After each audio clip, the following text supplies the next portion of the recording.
One of the most common questions I get here on YouTube is, can I use spices and or sauces while eating a carnivore diet? In today's video, we're going to talk about who can and cannot use spices and sauces on carnivore. And I'm going to share with you some tips on how you can pick the cleanest and healthiest spices and sauces available. I'm Jenny. I've been on the carnivore diet for over 2 years, and I use spices and some sauces often in my version of the carnivore diet. I love hearing from you, so let me know in the comments below how you are doing and if you use spices and or sauces on your carnivore diet. The one thing I really want people to get away from is being super dogmatic about any kind of dietary philosophy that they're following. There's no one right way to do carnivore or really any diet, and it boils down to why you're doing carnivore in the first place. Your why is going to inform how strict or how lenient you can be on the carnivore diet. And this can always shift and change as you continue healing and improving your metabolic health. Somebody that is metabolically healthy has a lot more flexibility when it comes to their diet. So let's talk about that real quick. Why are you doing carnivore? If you're coming to carnivore because you are very sick, so you have IBS, Crohn's, severe skin conditions, PCOS, endometriosis, autoimmune issues like Hashimoto's, Graves', or rheumatoid arthritis. If you have any of those conditions or just a condition that is severely affecting your day-to-day life, then you might need to be a little bit more strict than people that are coming to carnivore to lose a little bit of weight or for general metabolic health improvements. My advice for anyone that falls into the stricter category is to do strict carnivore for at least 90 days, and then at that point you can start to reintroduce plant material one item at a time, and this includes spices and sauces. We'll talk more about that process here in a minute. For those of you that are coming to carnivore because you want to lose 20 pounds or get your blood glucose or blood pressure back under control, or improve some minor aches and pains, for you, I think you can be a little more lenient in your version of carnivore, and that might mean that you can include spices and sauces from the beginning. But again, this is highly individualized and you need to figure out what works best for you. So now that we've talked about your why, let's move into spices first, and then we will talk about sauces. But before we do that, I'd like to take a moment to thank today's sponsor, Element Electrolyte. Element is an electrolyte brand that has 1,000 milligrams of sodium, 200 milligrams of potassium, and 60 milligrams of magnesium, and they come in these really convenient packets that are so simple to bring with you when you're on the road, when you're traveling, and to pack into your purse even. In the beginning of the carnivore diet, I strongly recommend using some electrolytes. I recommend the raw, unflavored electrolytes from Element. They don't have any flavors, no sweeteners, anything like that. It's just the electrolytes. Now, when you begin a carnivore diet, you're going to lose a lot of water weight. That's pretty typical when you stop eating carbs. When you lose a lot of water weight, you can lose some electrolytes and get those electrolytes out of balance. You need to replace these. When you are in the beginning of carnivore, the keto flu, it gets a lot of people, but drinking electrolytes can help to alleviate some of the keto flu symptoms. Right now, Element is offering my viewers a free sample pack with any order. So you can head to the link in the description. It's drinkelement.com/JennyMiddich. That's DRINKLMNT.com/JennyMiddich and get your free sample pack with any order today. I absolutely love the raw unflavored packets. I think that's perfect for carnivore. No maltodextrin, no sweeteners, no flavors. But you can also try the sparkling waters, are excellent, and those are also free of maltodextrin, but if you like a little flavor, that is where it's at. And those come in pre-mixed cans. Absolutely delicious. I love their black cherry lime, and I love the watermelon. So let's move into spices. First of all, everybody can use salt. Now, salt is technically not a spice, it's on its own. So salt, perfect for the strict categories and the lenient. But when you're looking for a salt, make sure it's not adulterated with anything. You would be surprised at how many of the major salt brands out there have a ton of extra things, extra ingredients in their salt. You want to avoid anti-caking agents, dextrose, any kind of flavor enhancers or things like that. All of those things can be found in lower quality brands of salt. So stick to a sea salt or maybe a Himalayan salt. Redmond real salt is excellent. Celtic sea salt is excellent. Just read the ingredients label and make sure it just says salt. You don't want anything else in there. And you can use as much salt as you want, and you can salt to taste. Now let's move into some spices. And remember, depending on your why, either you're going to be including spices from the beginning, or you're going to skip them for the first 90 days of carnivore and then reincorporate them one at a time to see if you have a reaction to them. And yes, I will get to how to manage that process here in a little bit. For any spice that I'm using, I'm trying to get the highest quality organic version of the spice that I can. There are a couple of excellent websites out there and news articles that talk about pesticide loads on spices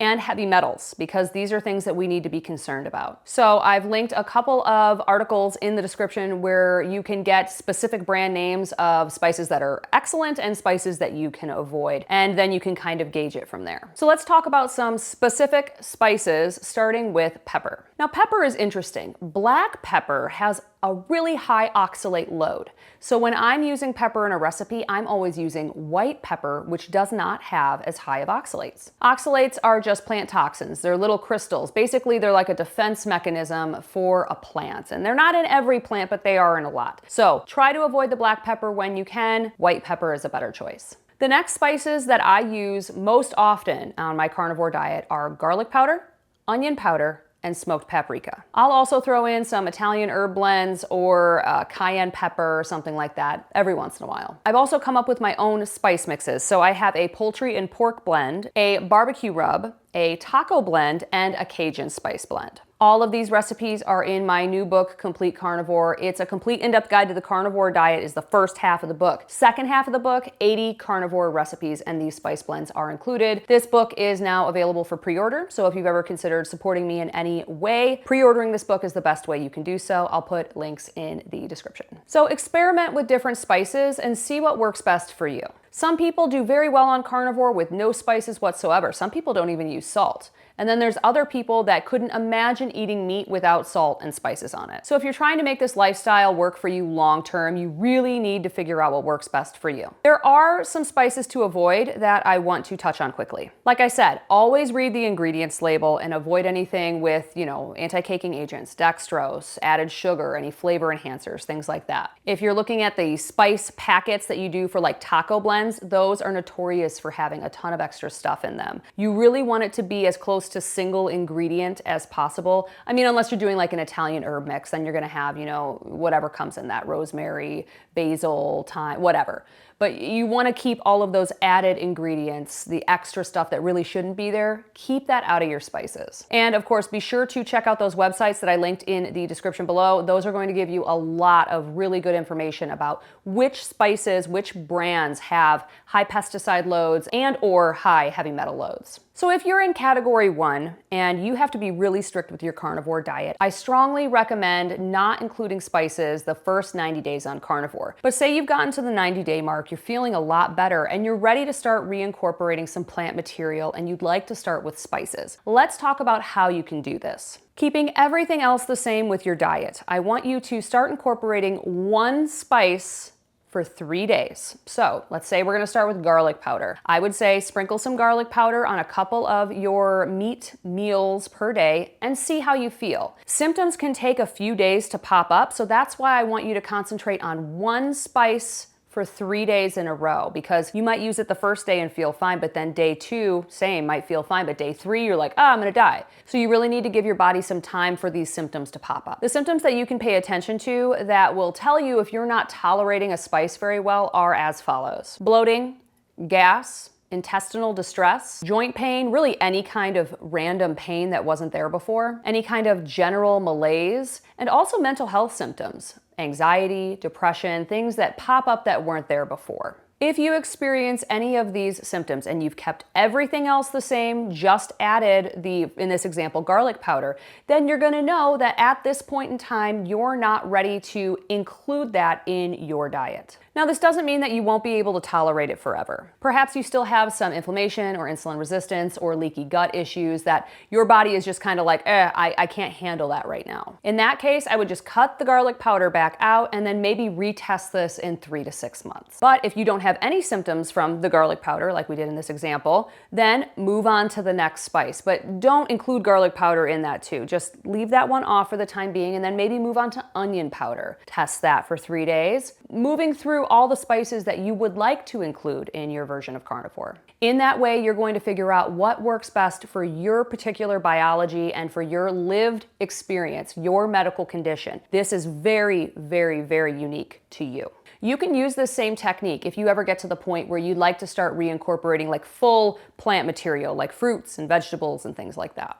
Just do one item at a time for a few days and see if any reactions pop up. So now that we've covered spices, let's move on to sauces or condiments. The exact same advice applies here. The very most sensitive people should probably exclude most, if not all, of these sauces or condiments for the first 90 days.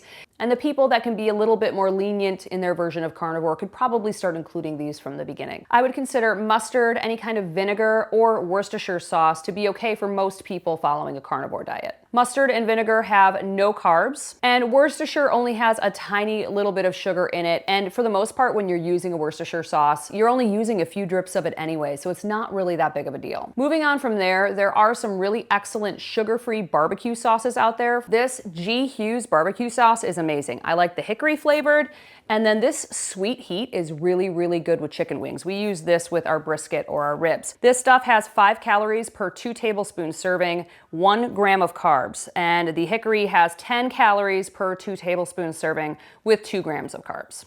Excellent options. I know plenty of carnivores that use no sugar added ketchup, and I think that's like 10 calories per tablespoon and maybe 1 gram of carbs, and it actually doesn't taste bad. I prefer the no sugar added ketchup. The Primal Kitchen brand has a ton of really great sauces, dressings, marinades. Their buffalo sauce is made with avocado oil, and anytime I'm eating chicken wings, this is what I'm using. I love buffalo sauce, but I don't want anything with vegetable seed oil.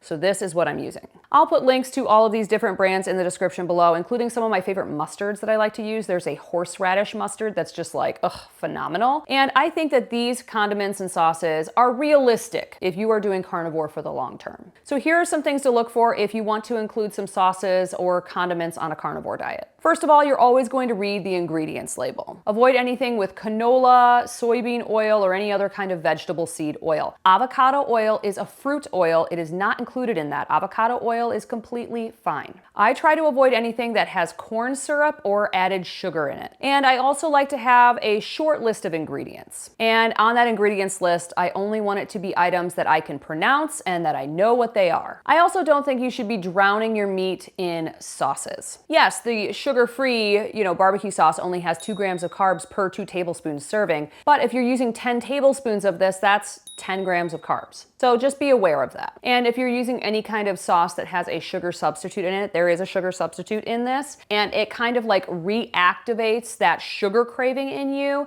and you can't moderate your use of that. If you're having a hard time only using 2 tablespoons or 3 tablespoons of it, then I would probably say exclude that sauce from your carnivore diet for a while, because you don't want that to kind of be a slippery slope spiral down into eating a bunch of really high sugar items again. Now, you're going to hear conflicting advice on the interwebs about spices and sauces and all this stuff. My main focus here is making carnivore accessible to as many people as possible. And if not being able to use some mustard or some sugar-free barbecue sauce or some no sugar added ketchup is going to be what stops you from doing carnivore, then just eat the sauce, include the sauce. I think it's more important to clean up the bulk of your diet than it is to worry too much about sugar-free sauces. These items are not what got you in trouble in the first place. But of course, if you have a physical reaction to spices or sauces or condiments or anything like that, if you eat an item and it makes you feel gross,